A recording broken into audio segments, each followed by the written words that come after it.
அன்பர்களே, இந்த பதிவில் நாம் குண்டலினி யோக நாடிகள் சூட்சுமமும் முள்ளந்தண்டு எனும் மேருதண்ட இரகசியமும் என்பது பற்றி பார்ப்போம்.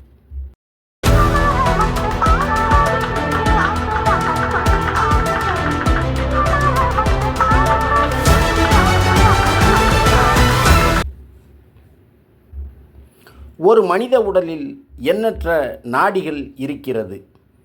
குண்டலினி யோகத்தில் இந்த நாடிகளுக்கு முக்கிய பங்கு உண்டு. சுமார் 72,000 நாடிகள் இருப்பதாக கூறப்படுகிறது. பொதுவாக நாடிகள் என்பது சூட்சும பொருட்களால் ஆன மிகவும் சூட்சுமமான குழல்கள் ஆகும்.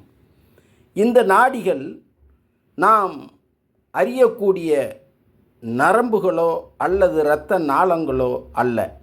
ஆனால் யோக நாடிகள் என்பது இவற்றிலிருந்து மாறுபட்டவை ஆகும்.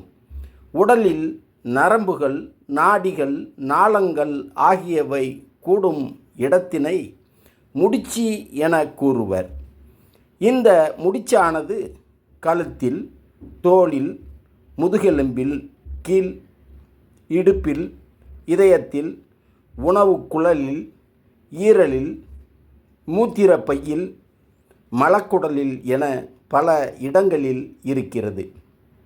இதைப்போலவே சுழுமுனை நாடியிலும் உயிர் சீவனுள்ள மையங்களில் முடிச்சுகள் காணப்படுகின்றன.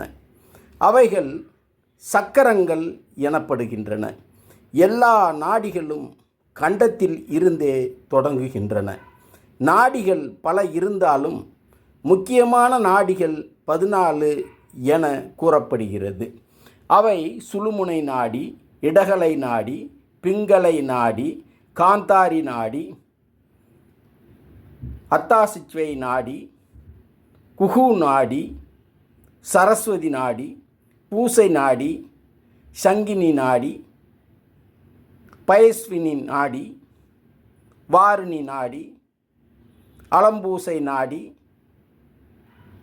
விசவோதரை நாடி, யசஸ்வினி நாடி என்பவைகளாகும். இவற்றுள் சுழுமுனை நாடி, இடகலை நாடி, பிங்களை நாடி ஆகிய 3 நாடிகள் மிகவும் முக்கியமான நாடிகள். இவற்றுள் சுழுமுனை நாடி என்பது சுடர்களை நாடி எனவும், இடகலை நாடி என்பது மதிகளை நாடி எனவும், பிங்களை நாடி என்பது கதிர்களை நாடி எனவும் அழைக்கப்படுகிறது. மேலும் நமது உடலின் மத்திய பாகம் என்பது தலைக்கும் கால்களுக்கும் இடையில் அமைந்துள்ளது. இப்பகுதி முள்ளந்தண்டு முதல் குருத்தெலும்பு வரை பரவியுள்ளது. முள்ளந்தண்டமே மேருதண்டம் என்றும் அழைக்கப்படுகிறது. பொதுவாக மேருமலையை பூமியின் அச்சாக கூறுவார்கள். அதுபோல் சரீரத்தின் அச்சாக இந்த மேருதண்டம் விளங்குகிறது. மேருதண்டம் எனும் முள்ளம் தண்டானது 33 குருத்தெலும்புகளால் ஆனது. இவை 5 பிரிவுகளாக உள்ளது. முதல் 7 குருத்தெலும்புகள் கழுத்து பகுதியில் இருக்கிறது. அடுத்து 12 குருத்தெலும்புகள் முதுகு பகுதியில் இருக்கிறது. இவைகளுக்கு அடுத்து தொடர்ச்சியாக இருக்கும் 5 குருத்தெலும்புகள் இடுப்பு பகுதியில் இருக்கிறது.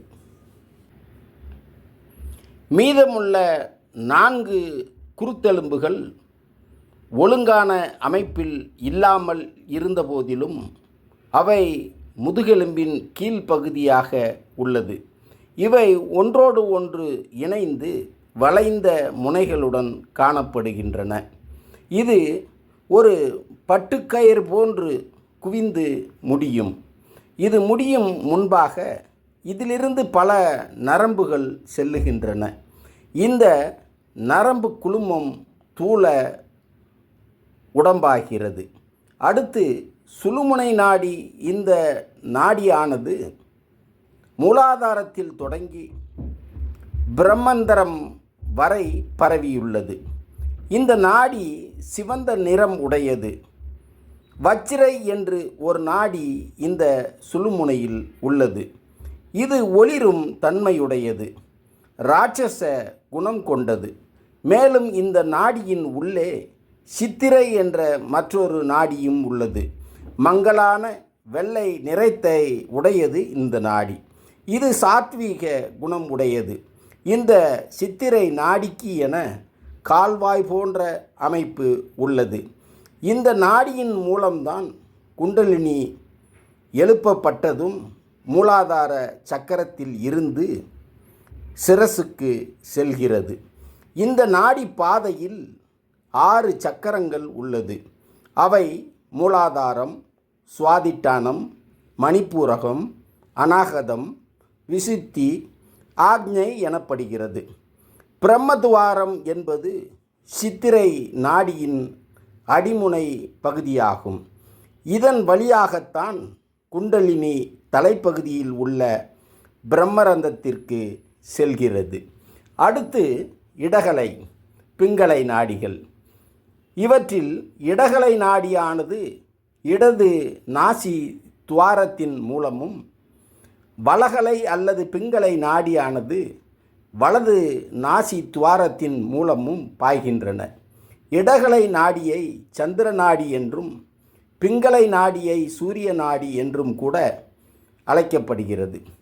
இடகலை வெள்ளை நிறமுடையது, பிங்களை பொன்னிறம் உடையது. இந்த 2 நாடிகளும் சூட்சும நாடிகளாகும். எனவே இவை சூட்சும பிராணனை எடுத்து செல்கின்றன. இந்த 2 நாடிகளும் சுழுமுனையை மூலாதாரத்தில் சந்திப்பதால் இந்த 3இன் இணைப்பிற்கு வீடுபேற்று திருமுக்கூடல் என்று பெயர். சுவாசமானது இடகலை வழியாக செல்லும்போது சாந்தமான காரியங்களையும், பிங்களை நாடி வழியாக செல்லும்போது உக்கிரமான காரியங்களையும் செய்ய தூண்டுகிறது எனும் இச்செய்திகளோடு மீண்டும் ஒரு பதிவில் சந்திப்போம். நன்றி.